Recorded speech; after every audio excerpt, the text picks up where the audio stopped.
Kneel Before Blog presents Kneel Before Pod. Hello and welcome to the Kneel Before Pod interview segment. I'm your host Craig, and I recently had the pleasure of talking to Richard Gray, Angus McFadyen, McGowan and Anna Hutchison, the director and cast of Robert the Bruce. Bear in mind that this was recorded in a busy hotel lobby, so there's some background noise that you'll need to persevere with. I'm delighted to be joined in Edinburgh by the cast and director of Robert the Bruce. Thanks very much for joining me for a quick interview. It's much appreciated.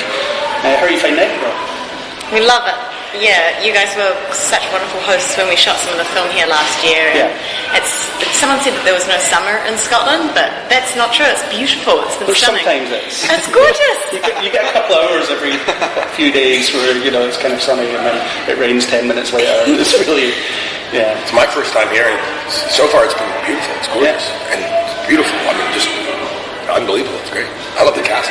Yeah. And the people were so positive as well. It's fantastic. Everywhere we go, we've been met with a positive reception about the film, and Was your taxi driver as excited as mine was? Yes. What is it? All the taxi drivers are so excited about this film. They're like, you're going to see Robert the Bruce. That's what literally asked me for. That's what we're here for. Yeah, I mean, there's a lot of buzz about it. So can you talk to me a bit through kind of what shooting it was like? I mean, obviously filming on location probably has issues, so is there any kind of bad weather stories or any good weather stories? There was only one I think you could put it on one doubt, it was bad. Except for Scotland, it was amazing because actually Montana was just one giant nightmare. Our first day we showed up, we started driving the set, and the road literally disappeared on the way to set. We went into a blizzard and a whiteout, and the road disappeared under the snow. So that was our first day. And it sort of went from there the whole way, and then we finally got to Scotland going, okay, well, get ready for some really bad weather, and luckily the beasts from the east kind of stayed away from us. We were above it a little bit. In Glencoe and Isle of Skye, we're a little bit above it. Plus the fantastic thing was it weeded out the weak, and so this project was definitely a passion project, and it just bonded everyone together. Like, it tore everyone apart, but through that it made you even stronger, and I think that needed to come through on screen, and it does. Like, it's not often you can simulate that cold breath. They can do whatever type of chemicals they want and whatever big budget films, but you just can't get it. You can't get the shade of blue in your lips through loss of circulation.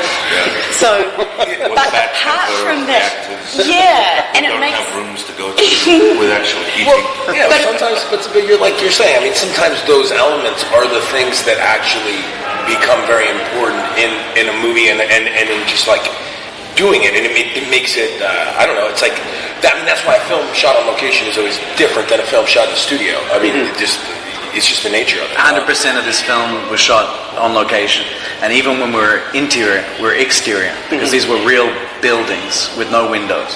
And so sometimes it was colder. Most of the time, it was colder to be inside than outside, and it was -10 outside. And we did have fires running. We'd actually built real fires. Real fires, real fires. But in those days, obviously there were problems with circulation.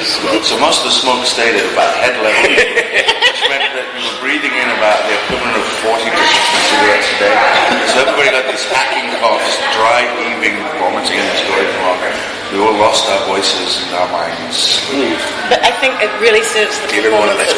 Like it does, because it's so, you can't fake that rawness. Like when you're kind of studying for a character and trying to get yourself into a role, you're thinking, now how am I going to fake this cold? How am I going to fake? There was no faking anything, and everything was just, you had an edge to you, which works for every character. Every character is so desperate in one sense or the other, and so those brutal elements really served.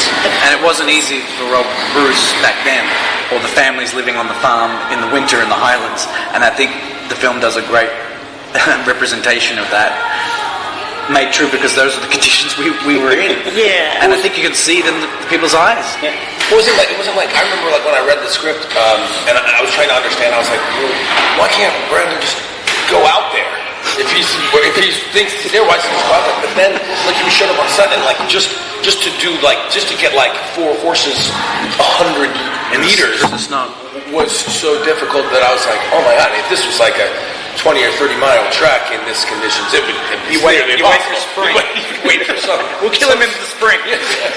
Just nearly impossible type stuff. And I think that those kind of experiences while you're working make sense of the story in your head. Like you're like, it would be very difficult in these kind of environments to basically do anything, let alone just kind of like, let's let it rest and then we'll go there a little bit later when it's warmer. And I'm guessing working with the weapons was a lot of fun. I mean, you'll be used to that with the 100. You did a lot of weapon work on there, so was it kind of different? I mean, for anyone that's kind of not done it before, maybe, what was it? You're working on ice, so that was very interesting. Like, normally you've got solid footing, and so that was knowing that there were weapons, but our weapons people were fantastic when we Great wanted... stunt coordinator. Yeah, and the terrific clan had real weapons, so you got a totally different performance than when you're working with the rubber weapons. I stunt coordinator did the Bond films. Yeah, Diz Sharp, and he just was a huge fan and just wanted to do, our production. And as Anna was saying, Clan Renault, Duncarron, right here just outside Stirling, we were able to, use their fort and use their reenactors, and they're coming today to the premiere, and they were huge, and as is all of our Scottish crew. Brilliant. So I kind of noticed a theme of Scotland's future carrying through the film. So the focus on the kids, them being told stories, their opinions being listened to, being trained. Was that kind of a conscious theme that you were trying to go for? I mean, it's quite topical at the moment with everything that's going on, which I won't go into, but is it? I don't know if I could say it was conscious, because the script was, the first variation of it was written in 2006, the second was written in 2010, and it then took 12 years to actually get the film made. So the film had its themes, but it feels like, I always feel like some big giant invisible hand put the whole thing on hold and said, hold, and sort of, and I was sort of in the pits of despair going, I'll never get my film made, but it actually has come out really at the right time, considering what's been going on. So it's sort of putting in a sort of a cultural comment upon this whole thing, right? And I think it speaks to how good the script is. It, to me, seemed timeless, and it's wonderful that you picked up on the stories, because to me that's that's one of the huge parts of this film. It's the stories. When you're back in those days, we didn't have TVs and stuff, so we were entertained by stories and by telling the legends of our forefathers and even our fathers. But also, it's when you've got someone like an underdog, or you're meeting someone at the depths of despair, you want to see them rise. So no matter what time, whenever it happens, that film's always going to be exciting to watch. But it is. I feel like lots of stuff is quite kismet, and it just fits nicely. It has to have a story that's through the point of view of a widow and orphan children, and they didn't know what was happening in that church. They would just hear it on the grapevine, and the king was hiding and on the run. And our film looks at Scots versus Scots as well, which we also found very unique and original. But to see the story through a family's eyes and what their sacrifice is when their fathers go off to war and what they're left with was what always made the story special. Well, I remember when I read the script the first time, it was weird. I mean, obviously anyone who dies in war obviously leaves someone behind or something, but just to really get like the visual, of going, oh my God, every person you saw die, say in Braveheart, probably left a family in a situation like that, and to really kind of get that idea when you're like, wow, you're talking about thousands of people who died and thousands of families left alone on the farm. It really, there's something real about that I think is a little different than just watching a bunch of people die. When you're like, wow. Because battles are exciting and they're fun to watch and stuff like that, but that's not what drew me to the script. It was the heart. It's good to get the cost of battle in there as well. So did Outlaw kind of affect the film in any way? Because obviously that deals with Robert the Bruce as well, and it came out last year. I think it was important, because the fact that got made meant that if there's one, there could be two. Showed there was an interest. And of course, the script started 14 years ago. Yeah. And so this is a story that's timeless, and it's a completely different movie. Yeah. It felt like this was much more intimate. I don't know. I didn't know what the story of Outlaw King was, or the script. I had not read the Because it hadn't come out yet. No, but I heard their budget. But you were just aware that We knew that it was going to be coming out. Okay. And we thought that it was going to be a blockbuster type, which is not what we wanted. Yeah. We wanted a very intimate, story-based and character-driven. Yeah. We've got an anti-war film. It's not glorifying war in any way. No, it's Except showing for the that hardship. first scene, which is the story, the romanticized version of. Because it's a fairy tale. To tell to an 8-year-old. Yeah. Or a wee boy. A wee one. And did it start off as a kind of sequel or spin-off to Braveheart and kind of evolve from there? I mean, when you think about it, Braveheart was the term which they used for Robert the Bruce, not for William Wallace. Yeah. So while I really enjoyed doing Braveheart, it was mixed with a certain kind of regret and disappointment, because why hadn't we told the rest of the story? Yeah. And I was walking around Hollywood for years going, well, let's tell the rest of the story. And people were like, yeah, that sounds great. The story of how he became king. Wow. And yet, it's like there was just sort of, it kept hitting a dead end and it wouldn't go anywhere. So Yeah.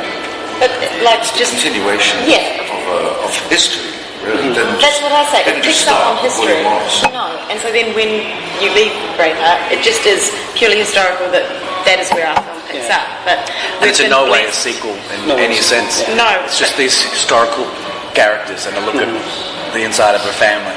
I don't think you could get in some way any different from Braveheart in some sense. Except in the sense that I wanted it to, that myself and the co-writer Eric Belgau, we wanted to, the template was, we shouldn't even bother trying to write this if we don't think we have achieved like reaching inside you and like taking your guts, pulling them out and making you kind of feel a little shaky, because that's what Braveheart did, and it was like, that's what you're set up against. So people are going to be disappointed if they don't get that. So I'm just hoping, today's the first time we see it with an audience. There have been test screenings and people have been very emotionally moved by it. So hopefully the Scots are going to take it to their hearts. I'm sure they will. We saw the first review just a second ago. Okay. Which looked good. I didn't read it all yet. So check it out. I haven't written mine yet. I can't read anything. I just want to see it in the cinema. I just want to see what. Yeah, I think it's really exciting. Like, when we were making this movie, we would talk about hopefully it'll air. Hopefully Edinburgh will embrace it and will come to it. And I think it's really exciting that later on today we're all going to go and actually see it with a Scottish audience. At the festival. It was very important to us that the first place it screened was in Scotland. That makes sense. To be embraced by the place of we have made a film is just unbelievable. It's We love wonderful. this country. Yeah. We We're come from from all this country. different places, but we're all from here. Yeah. That's So right. it's fantastic. My great-grandfather, your name's McGowan, you're Scottish heritage. Yeah. And we're coming and we're back. Yeah. Yeah. Well, welcome back. Good to be home. Yeah. So just sort of slightly off topic for a question.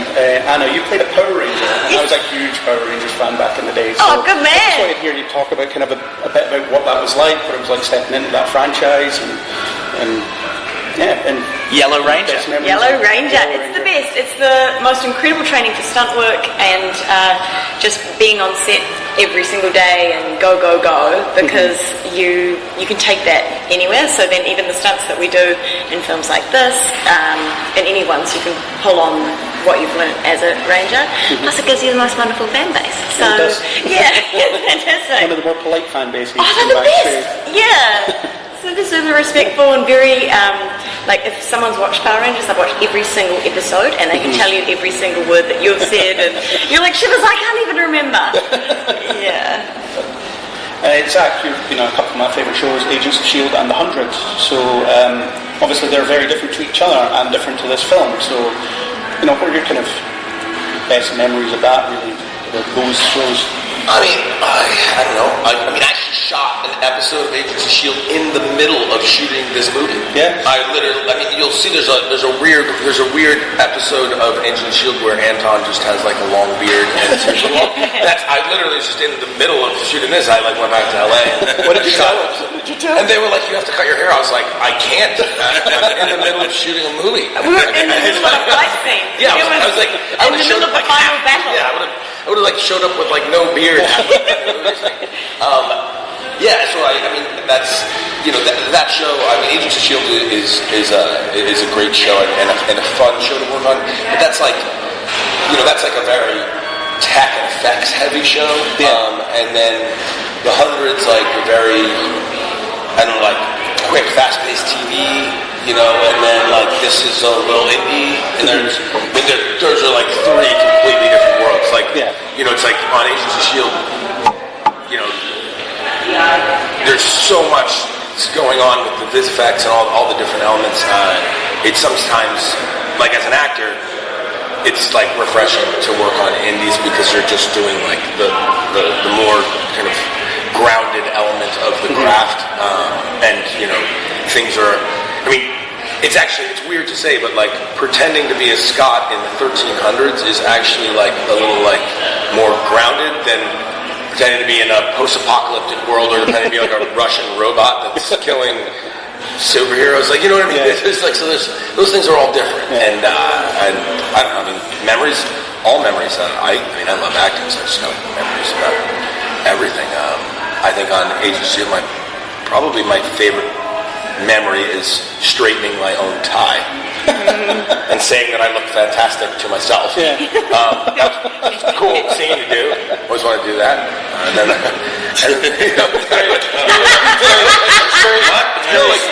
just got it up. Yeah, I'm like doing a scene with myself. Yeah, it's very American Psycho. Yeah.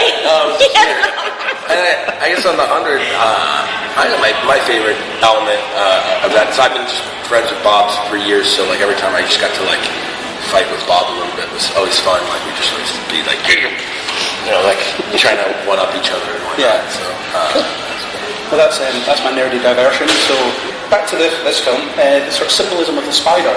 That's a famous story. It's about how Robert the Bruce was inspired to keep going by this spider struggling to weave its web. You don't have to tell me. Yeah, I'm telling the listeners. The invisible force. Yeah. So you should have seen the outside of the cave set.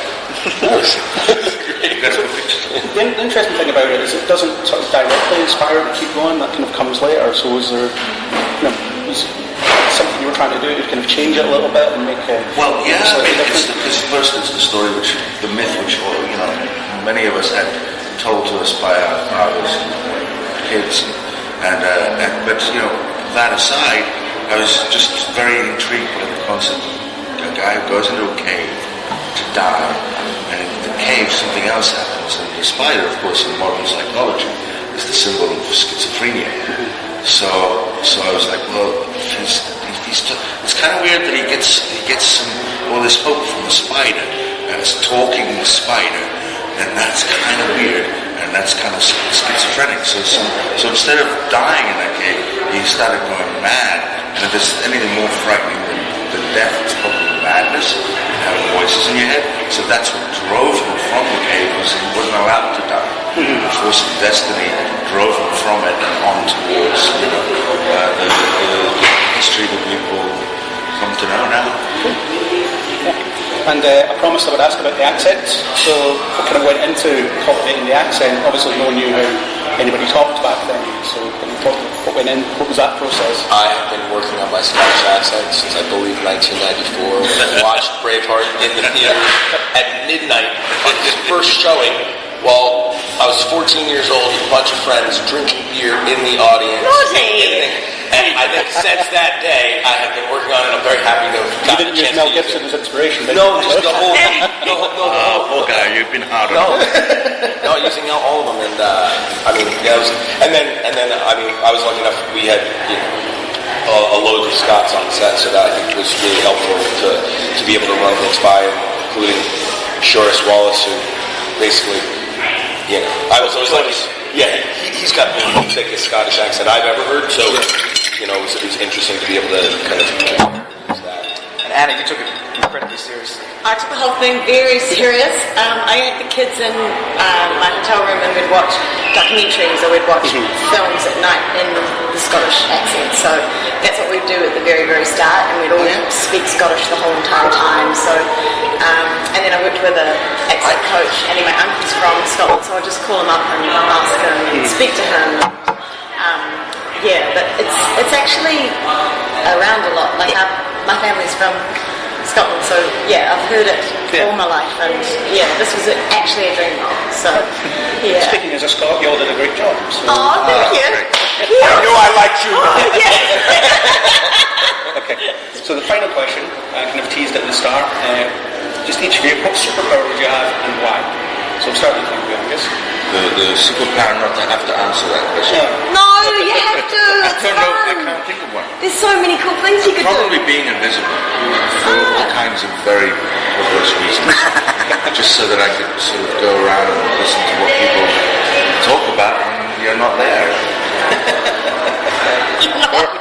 I love it. I think I would be able to tell the future, maybe.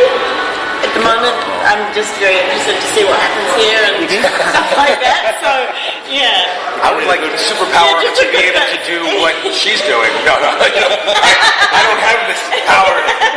That's baby's inside. I don't know how this works. By the way, for your audience, Anna's pregnant. They might not know. They might not know what we're talking about. Anna's very pregnant. Soon. She shouldn't even be here. Hopefully it doesn't happen during the premiere today. I know, my God, we've got to keep calm. Oh my God, enough butterflies.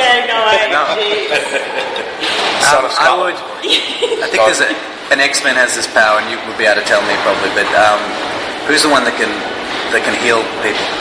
And there's quite a few. That's what I would like. Oh, you want to heal That's a noble one. Fix family and friends that it was sick or... That's a noble one. I was going to say for real though. I always say that I think Wolverine has the best superpower. That you just kind of beat me out with that. Healing others, but just to be able to consistently heal oneself and get back up after all of the crap life. His fans tweet about it all the time. I have been. Channeling it. Listen, on Agents of S.H.I.E.L.D., the whole crew calls me Logan. That's just they call me. There's big fat cigar. Not the producer, the crew. Not the market folks. That's a good one. Thank you so much. Thanks very much. Thanks very much for joining. Good luck with the film. Thank you. That was my conversation with the director and cast of Robert the Bruce. I wish them all the best for the film, which is in cinemas now and will be out on video on demand in November. If you like what you heard, then please hit that subscribe button on iTunes, YouTube, Spotify or any major podcasting app. iTunes users, please do leave us a comment and a star rating. If you want to discuss Robert the Bruce or anything else, you can find us on Facebook or Twitter under Kneel Before Blog, or leave a comment on kneelbeforeblog.co.uk. Contacts for the film can be found in the show notes. As always, we hope you'll join us on the next Kneel Before Pod.